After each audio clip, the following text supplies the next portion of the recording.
Mes chers collègues, nous allons commencer notre réunion de la Commission des affaires économiques. Nous avons le plaisir d'accueillir aujourd'hui en tant que députée Geneviève Fioraso, qui était venue devant nous quand elle était ministre, sur un sujet qui concerne particulièrement notre commission, qui est le domaine spatial, puisque nous avons cette compétence-là.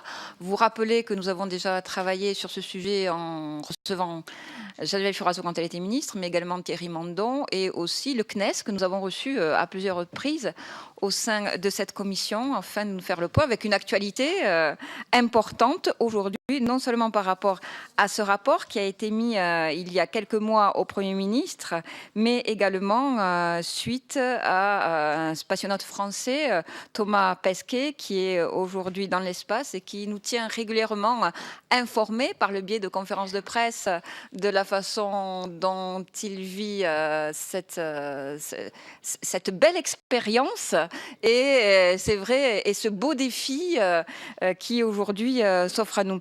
Alors, Madame la Ministre, merci d'être parmi nous. Vous dire qu'effectivement, nous sommes au niveau de la filière spatiale très attentive et que nous avons lu avec beaucoup d'attention votre rapport. Merci d'avoir accepté dans un emploi du temps ces contraintes, puisque vous venez d'un pays lointain sur un décalage horaire important. Donc, nous avons maintenu cette audition. Et Open Space, l'ouverture comme réponse aux défis de la filière spatiale, c'est un rapport important avec des enjeux importants. Une lettre de mission qui demandait une analyse sur les enjeux, la prospective de la stratégie de la France dans le secteur spatial au sein de l'Europe et dans un contexte mondial. Je crois qu'effectivement, nous avons toute notre place dans ce contexte-là, avec des défis importants, des révolutions importantes, la concurrence des pays émergents, le développement du numérique, autant d'atouts à concilier par rapport à l'avenir de la filière. Et vous dire que nous suivons avec beaucoup d'attention ce qui se passe aujourd'hui dans l'espace. Je l'ai évoqué tout à l'heure avec le spationaute français Thomas Pesquet, qui, en direction de la Station spatiale internationale, il a quitté la Terre dans le 17 novembre, va y passer 6 mois et nous relate régulièrement avec un échange important. Hier, il répondait en direct aux questions de 100 jeunes regroupés à l'Académie des sciences à Paris. Il est vrai que ça nous replace dans une autre dimension, c'est le cas de le dire. Et aujourd'hui, nous sommes très attentifs à ce domaine-là parce que nous savons que le secteur spatial, c'est un acteur méconnu du numérique, il faut le dire, alors qu'on a des domaines importants sur lesquels il intervient, la santé, avec des sources de données importantes et utiles. Il y a l'émergence rapide d'acteurs privés dans ce secteur. La question du rôle de responsabilité publique-privée se pose, vous l'évoquez dans votre rapport. Il y a également effectivement le lanceur Ariane, avec la France qui est un acteur majeur dans ce secteur, et une concurrence internationale, on le voit, importante. Il est effectivement de notre responsabilité d'avoir des actions politiques dans ce domaine.